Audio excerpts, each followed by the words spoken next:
bem, galera, então vamos lá. Dentro daquela linha que o Piaget coloca da questão do desenvolvimento, da linha de desenvolvimento, ele trabalha a questão da moralidade também nessa linha de desenvolvimento. Então ele vai trazer aqui a ideia de desenvolvimento moral com 3 conceitos básicos. O primeiro conceito dele é a anomia. Então nessa ideia dele ele diz o seguinte: essas ideias morais, esse desenvolvimento moral, ele vai acontecer na relação da criança com um adulto que inicialmente vai fazer essa criança aprender impondo a ela algumas questões. Porque todo início de trabalho com essa criança vai se dar pela coação. Porque é aquela coisa. Lembra, a criança aqui da anomia está entre mais ou menos 5 e 6 anos. Portanto, é aquela criança que é o bebê, o sensório motor, até a criança no pré-operatório. Portanto, é aquela criança pequena que não adianta você dizer para ela, não põe a mão no fogo, porque você vai queimar. Ela é movida por um desejo que é pessoal, portanto, ela vai atrás daquele fogo. Então, muitas vezes, o pai e a mãe vai ter que pegar essa criança. Então, não é uma coação porque você é mau, é uma coação porque você precisa, porque é o primeiro movimento, a primeira forma de aprendizagem dessa criança. Então, o pai vai pegar a criança, a mãe vai pegar a criança e vai tirar dali. Não pode subir aí não. E tira a criança de lá, porque ela não tem noção, ela se coloca em perigo. Então, a criança não tem noção de regra. Por isso que, junto à questão dele ser egocêntrico, não adianta você virar para uma criança de 4 anos e dizer, você não pode comer o chocolate todo. Ele só vai comer um pouquinho de chocolate se você só der um pouquinho para ele. Se você deixar tudo para ele, dificilmente ele se controla. Ele vai comer até ele passar mal. Porque ele não acha que aquilo vai fazer mal para ele, porque ele está movido pelo desejo, pela vontade dele.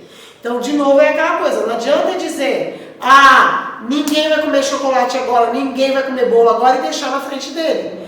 É provável que ele vá, sim, tirar uns pedacinhos ali e comer o bolo, tá? Por quê? Porque ele está dentro dessa linha que é de anomia. Então, anomia significa ausência de regra. Ele não tem entendimento de que essa regra existe, de que essa regra existe para ele também. Ele acha que essa regra existe para os outros. Por isso que quando se trabalha aqui com essa criança menor, não se indica como brincadeira principal o jogo de regras, por exemplo. Por quê? Porque para este jogo de regras fazer sentido para essa criança, ele tem que estar mediado o tempo todo. Para ser uma brincadeira que a criança vivencia, precisa ser um jogo que a regra pode ser feita por ela. Por isso que, para a criança lá do sensório motor muito pequena, a brincadeira que se indica, no caso do Piaget, é brincadeira com blocos, com brincadeira de montar, com coisas que ela possa pegar. Quanto menor é a criança, maior tem que ser o brinquedo que é colocado à disposição dela, porque como ela faz tudo na base do sensório, ela vai pôr na boca, ela vai rolar em cima, ela vai tentar tirar uma coisa diante da outra. Então ela vai trabalhar com aquilo dentro desse lugar. E a criança ali, de 2 anos e meio, 3 para frente, já começa a se trazer muito a ideia da brincadeira simbólica, dele se colocar na questão da casinha, na questão de ser médico, na questão dele poder se colocar numa possibilidade de uma posição que não é a dele. Porque neste lugar ele vai experimentar, ele vai brincar, mas essa regra não é fixa, não é fechada. Existe a regra que a própria brincadeira impõe, lógico. Quando eu estou brincando de casinha e eu falo que eu sou a mamãe e a outra é o filhinho, eu me comporto como a mamãe, porque o próprio jogo me impõe essa regra. Mas é um jogo que se de repente eu quiser trocar de papel, não vai fazer diferença, a brincadeira continua. É diferente, por exemplo, de você colocar essa criança para brincar de jogo de memória, por exemplo. Você pega uma criança de 3 anos e fala, vamos brincar de jogo de memória, você explica para ela, todos os desenhos estão para baixo, eu vou virar esse e vou virar esse. Olha, eu acertei, então eu ganho essas 2 figurinhas para mim. Agora eu vou virar outro, eu virei esse e virei esse. Errei, eu boto de volta. Quando é a vez da criança, o que ela faz? Ela vira o primeiro e ela fica, abre o segundo, abre o terceiro, abre o quarto. Achei! Ela não vai seguir essa regra desse mesmo jeito. Então, para ela, o mais interessante nesse caso é essa outra brincadeira por isso, porque ela está nessa fase que a gente chama aqui de anomia, que é essa ausência de regras. Quando a criança começa a se dar conta, né, da questão do dever moral, ela se dá conta disso pela aprendizagem que os adultos impõem a ela. E aí, a partir disso, ela entra no que a gente chama de heteronomia. Então, heteronomia para Piaget é aquela criança que segue regras porque alguém está dizendo para ela. Então, a regra não é dela, a regra vem de fora dela, vem de fora para dentro. Então, ela vai seguir a regra porque alguém está impondo aquela regra e aí ele vai seguir nesta fase, para ele vai ser ao pé da letra. Então, quando você olha para essa questão da heteronomia aqui, a criança muito pequena, ela começa a te dar ideias de que ela está entrando nessa fase, quando ela começa a dizer assim para você, ah, não pode comer bolo não, né? Aí você fala, não pode. Não pode porque a mamãe não deixa, né? Exatamente, não pode porque a mamãe não deixa. Então ela está deixando bem claro para você, que se dependesse dela, ela estaria comendo aquele bolo. Ela não está comendo bolo porque a mamãe não deixa. Então ela está dando indícios que ela está entrando aqui na heteronomia. Já o menino, já bem dentro da heteronomia, é aquele menino ali, na turma do finalzinho de 6 anos ali, começando ali no primeiro ano, que para ele, esta regra, ela tem um realismo moral muito grande. É como se ela fosse concreta. Então ele tem muita dificuldade de flexibilizar a regra, de negociar esta regra. Então, aquele momento que o professor começa, por exemplo, fala, senta todo mundo, nós vamos ler a professora vai ler a história. Então, a partir deste momento, ninguém pode levantar para ir para o banheiro. Ponto. Você estabeleceu uma regra.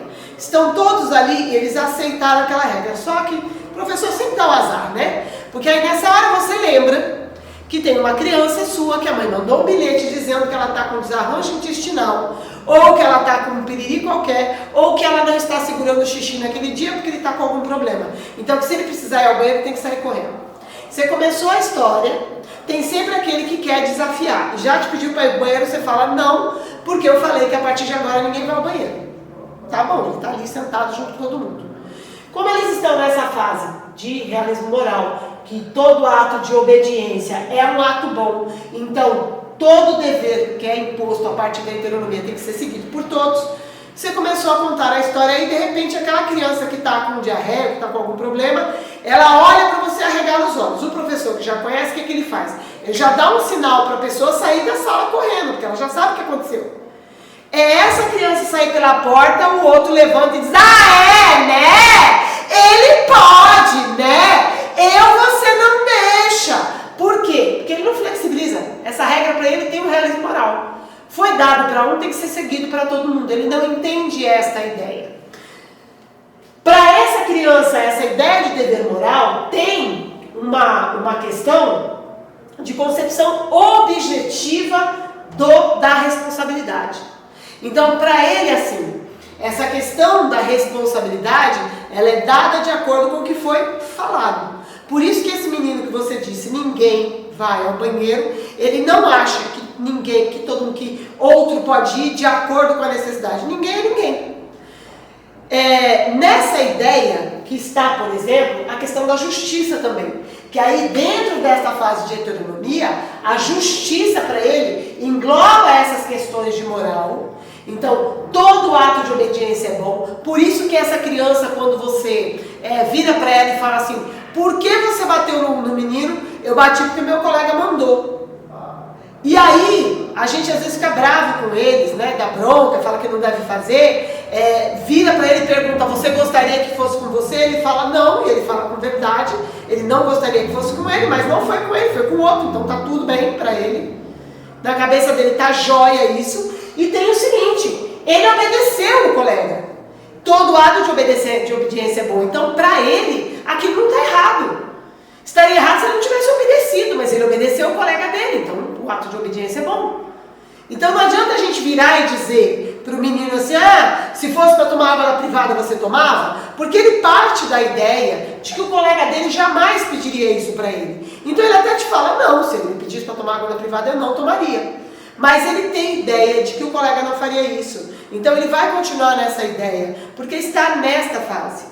Ele também acha que enquanto justiça, além dessas questões, eu tenho ideias matemáticas de proporção, peso e volume. Então, uma criança aqui com muita raiva, porque estava desaforando a mãe, porque estava testando os limites, catou o copo, jogou na parede, quebrou, e a mãe mandou ele ficar, de repente, de castigo, deu um tapa na bunda dele e mandou ele ficar ali um tempo.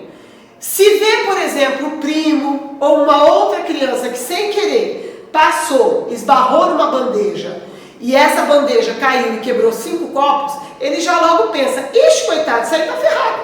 Porque se eu que quebrei um copo, tomei 2 tapas na bunda e tô sentado aqui, o outro ali que derrubou 5 copos, tá ferrado a semana inteira, vai apanhar de vassoura.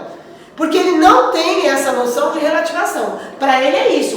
Eu derrubei um, tomei um castigo. Derrubou 5, tem que tomar 5 castigos. Por isso que eles muitas vezes não entendem quando os pais tomam atitudes diferentes em relação a situações diferentes com os filhos. Porque para ele, as medidas têm que ser igual. A justiça tem que ser igual. Todo ato de desobediência será castigado. Por isso que quando você briga com uma criança agora, porque ele fez alguma coisa errada, ele não fica com raiva de você. Porque ele acha que você foi justo ao castigá-lo, porque ele fez uma coisa errada. Ele vai achar que você não foi justo quando você não faz para o outro também. Quando o outro não é castigado como ele. Né? Então, essa questão é essa ideia, essas concepções que passam aí pela cabeça das crianças nesse momento da vida delas, quando envolvem essa questão do desenvolvimento moral. Quando essa criança sai dessa ideia de heteronomia, então que ela para de seguir essa regra, porque o outro está dando, e ele começa então a entender a regra como uma necessidade, e ele começa a saber que ele deve seguir ou não esta regra, e que ao seguir ou não esta regra, ele vai ser responsável pela ação que ele tomou. Então você, maior de idade, adulto, dirige, chega num farol e resolve parar neste farol, você para porque você fala assim, não, eu vou parar porque eu sei que se eu continuar eu posso colocar minha vida em risco, a vida do outro também, então eu vou fazer esse movimento aqui consciente. Meia-noite, você olha para um lado, olha para o outro e diz, ainda que eu possa tomar uma multa, eu vou passar. Por quê? Porque eu sei que eu posso sofrer uma multa, mas o risco de ficar aqui é muito grande. Então, você toma as decisões a partir das questões que você levanta. Quando você entra nessa fase, você está naquilo que o Piaget chama de autonomia. Então, quando você chega nessa fase, a autonomia é onde você faz trocas em cooperação. Então, vamos lá, continuando aqui na questão do Piaget. Então, a gente estava falando até agora da questão do desenvolvimento moral, da questão da anomia, heteronomia e autonomia. E aí, ele está falando então que as relações interindividuais, elas vão acontecer por um processo que é de coação ou de cooperação. No caso da coação, ela é uma relação assimétrica, é uma relação de cima para baixo. É aquela situação no qual o adulto impõe e diz, precisa ser feito desse jeito, e a criança é impelida a obedecer. Mas ele diz que a outra relação é a relação por cooperação. Nesse caso, a cooperação ela é simétrica, ela é de igual para igual. Ele diz que a relação de coação, elas são inevitáveis, porque é aquilo que eu já coloquei num outro momento. A criança pequena, a criança com 2, 3 anos, e muitas vezes ela vai se colocar em situações de perigo que o pai e a mãe vai ter que evitar. E aí esse movimento de evitar vai ter que ser por reação de coação. O professor que tem uma grade, ou que tem um horário na escola que ele precisa estabelecer, ele não pode deixar a criança sozinha no parque. Então vai ser uma reação mesmo inicial de coação. Não, você não pode ficar, todo mundo vai sair do parque, ele vai sair junto. Mas ele coloca o seguinte, elas não podem permanecer. Por isso a escola tem que aproveitar todas as atividades, todas as situações de cooperação e todas as relações de cooperação que são espontâneas das crianças e valorizar isso, para ela entender que este movimento é sempre o mais interessante. Então é aquele momento que a professora convida todo mundo, começa a guardar os brinquedos, as crianças guardam junto, um momento em que o menininho fica esperando o colega e ajuda o colega. É um momento de cooperação espontânea que o professor precisa aprender a trabalhar com isso de forma adequada, valorizando esses momentos, para que cada vez mais essa criança vá saindo dessas relações de coação, vá saindo dessa situação de heteronomia, de aprender regra e de seguir a regra só porque alguém está mandando, para passar a seguir regras porque ele entende que aquela regra é boa e, portanto, ele vai agir por cooperação e não por coação, tá certo? E aí, o último conceito que a gente precisa entender aí do Piaget é o processo de como a aprendizagem se dá. Então, para ele, o processo de aprendizagem, ele vai acontecer porque a criança vai adentrando esquemas. Então, ele começa a dizer primeiro que a gente tem esquemas. Quando você nasce, quando a criança nasce, ela nasce com um esquema básico. Sabe aquela coisa de carro popular ou de carro coisa que vem básico, sem nada? Então, o básico da gente é saber chorar e sugar. Tanto é que se você pega um bebê que acabou de nascer, tudo que ele sabe fazer é chorar e sugar. Se a mãe dá o seio, ele suga. Se põe o dedo na boca dele, ele suga. Se você coloca a chupeta na boca dele, ele suga. O que ele sabe fazer é chupar. Então você põe na boca dele, qualquer coisa que você colocar. Então isso é básico.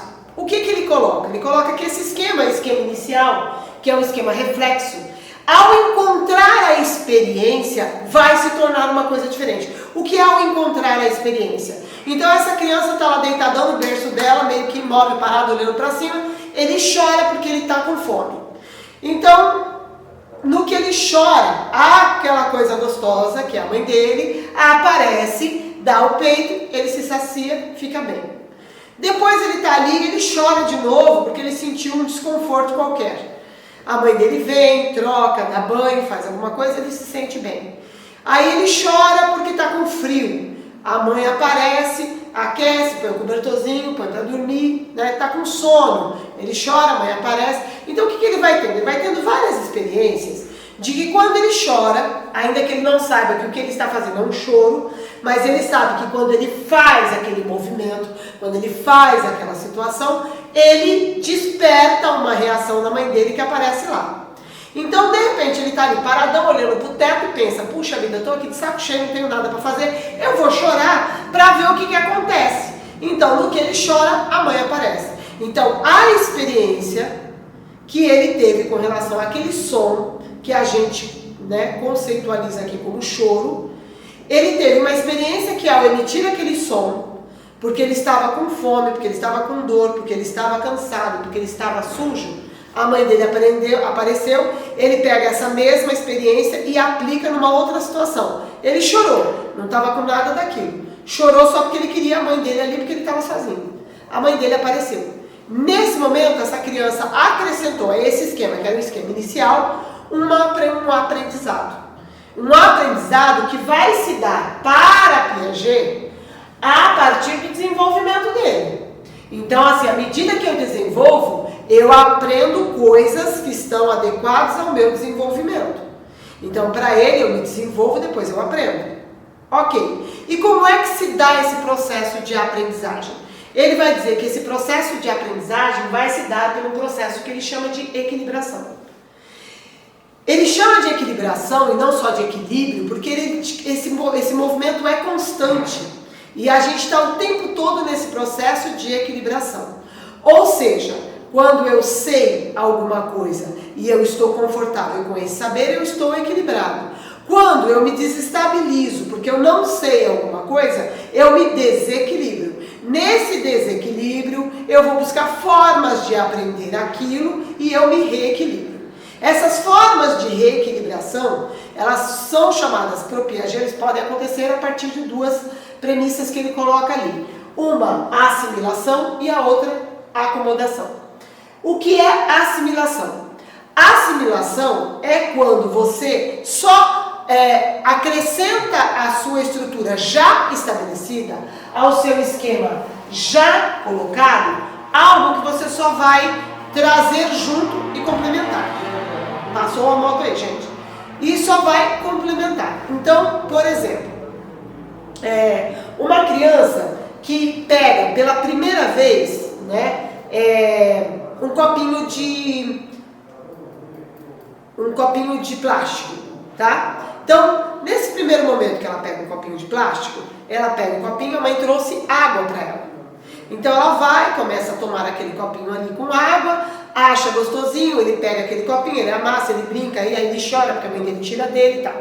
Num outro momento, ele vai num lugar e ele olha aquele copinho de plástico Só que aí ele pega aquele copinho de plástico achando que tem água, porque é isso que ele tem no esquema anterior. Ele viu aquele copinho e viu que aquele copinho tem água. Ele pega aquele copinho e aí ele percebe que lá dentro daquele copinho tem uma coisa que não é água. Então ele percebe que aquele copinho pode ser utilizado para outra coisa que não é aquilo que ele já estava acostumado. Então nesse caso ele já tem um esquema anterior que é o copinho de água. E ele vai acrescentar a este copinho um esquema novo que é, além de água, eu posso tomar outra coisa. Vou fazer aqui um exemplo que eu acho que fica sempre mais fácil. Quando todo mundo aí já viu, vou aqui despertar em vocês uma certa invejinha, porque eu desenho primorosamente bem e vocês vão ficar com inveja em casa. Mas vamos lá. Eu vou fazer aqui, ó, uma coisa bem básica, que eu não quero deixar ninguém com vergonha. Quando vocês olham para isso aqui, é algo que vocês nunca viram, porque eu acabei de fazer. Mas todo mundo que está aí do outro lado, vocês que estão aí, vocês estão olhando para isso, vocês sabem que isso aqui é uma casinha. Por que você sabe que isso aqui é uma casinha? Porque você já tem esquemas anteriores, você já passou pela escola, você tem elementos que te mostram que quando essas linhas são colocadas desta forma, esse desenho é colocado desta forma, isso aqui representa uma casinha. Então, ainda que você não conhecesse essa casinha que eu desenhei, porque eu desenhei agora, ela não é um processo complicado, ele é só um processo de assimilação. Então é aquela história de uma mulher que já faz bolo, por exemplo, de banana com canela. Para ela fazer um bolo de maçã com canela, ela só vai fazer uma assimilação. Vai acrescentar ao esquema que ela já tem de fazer bolo de banana, o bolo de maçã. Então é só este processo no qual eu reorganizo o meu esquema, mas eu já tenho um esquema anterior que me permite ancorar. Isto é assimilação. Agora, a acomodação já é algo é um esquema novo. Já é quando eu não tenho um esquema que me permite ancorar meu conhecimento e aí eu preciso criar um esquema novo. Então, vamos imaginar aqui agora um outro desenho.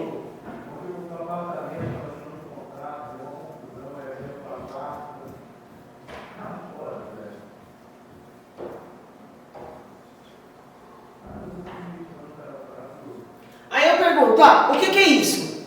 Uma ameba? Uma aranha?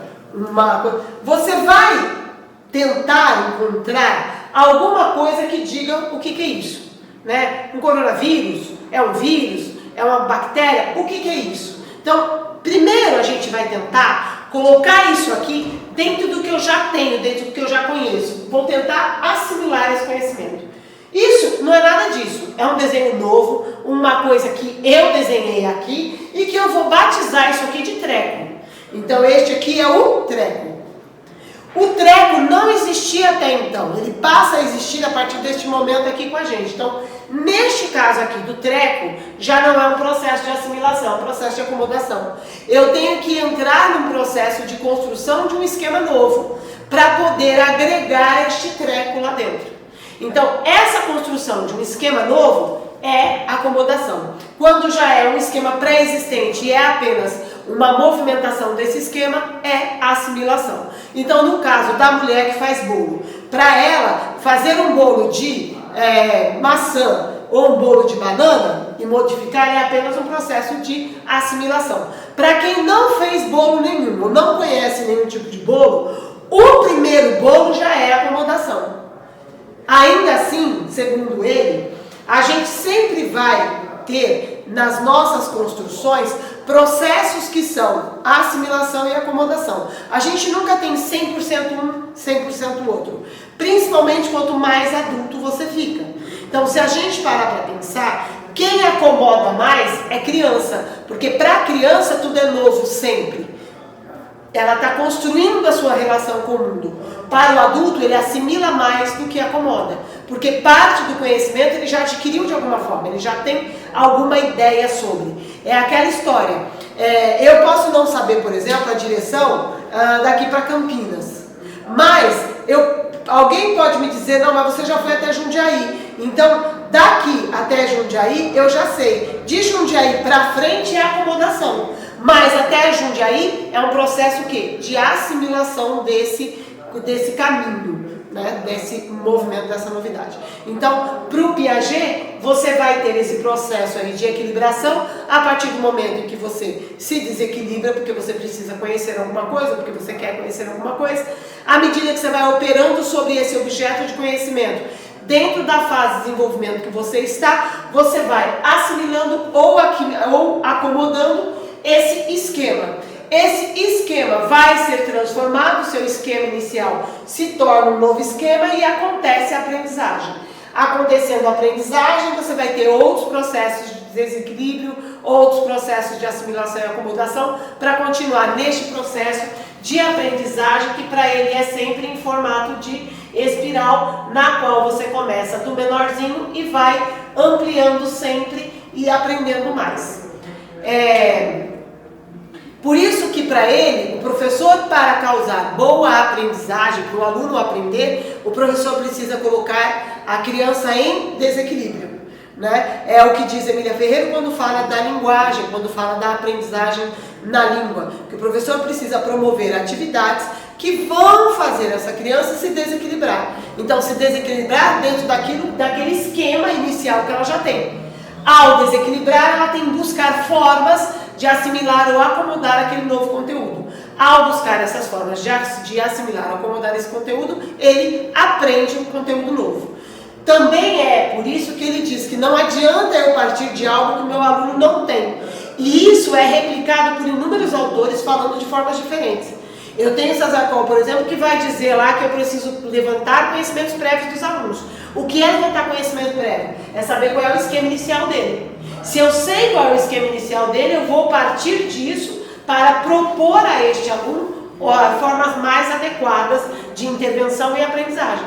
Porque aí, a partir desse esquema, é que ele vai criar novos. Eu não vou construir numa criança um esquema a partir de algo que ele não tem. Então, quem não aprendeu a comer com a própria mão, não vai aprender direto a pegar o garfo. Ele vai passar primeiro a pegar com a mão, encontrar onde é a boca dele, descobrir como a boca dele funciona, para depois ele começar a usar esses instrumentos, que são aí os instrumentos da colher, do garfo, seja lá o que for. Tá certo? Então, esse é a questão toda então, do Piaget. A gente termina aqui o Piaget e aí a gente se encontra depois, que aí a gente vai ver Vygotsky já já, tá bom? Um beijo para vocês, até já!